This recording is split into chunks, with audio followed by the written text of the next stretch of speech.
بسم الله الرحمن الرحيم. اللهم صل على محمد وآل محمد. يا من تحل به عقد المكارم، ويا من يفتح به حبل الشدائد، ويا من يلتمس منه المخرج إلى رحم الفرج. ذلت بقدرتك السعاب، وتسببت بلطفك الأسباب، وجرى بقدرتك القضاء، ومضت على إرادتك الأشياء.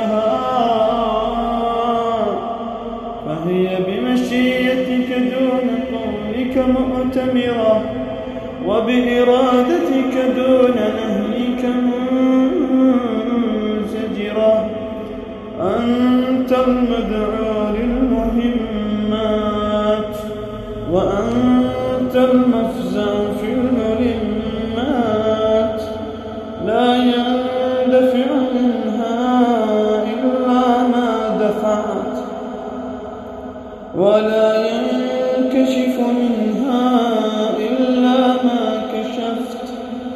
وقد نزل بي يا رب ما قد تكأدني ثقله، وألم بي ما قد بهضني حمله.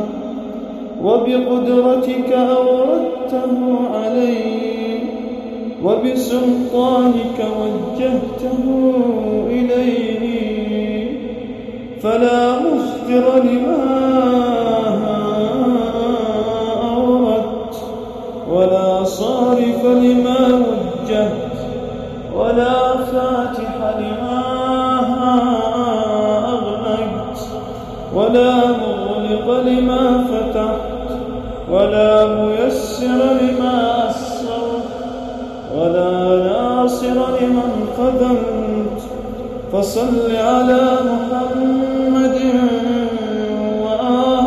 وآله، وافتح لي يا رب باب الفرج بطولك، واكسر عني سلطان الهم بحولك.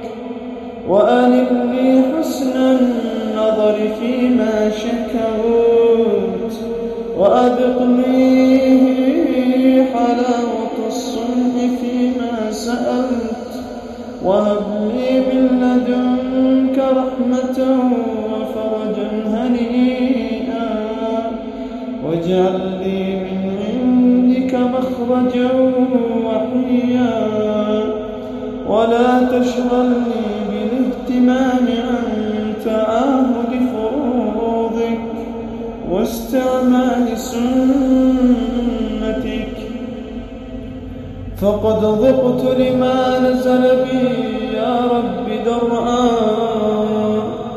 وامتلأت بحمل ما حدث علي هما.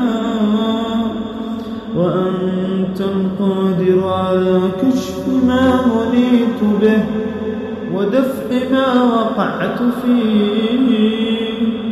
فافعل بي ذلك وإن لم أستوجبه منك يا ذا العرش العظيم. وصلى الله على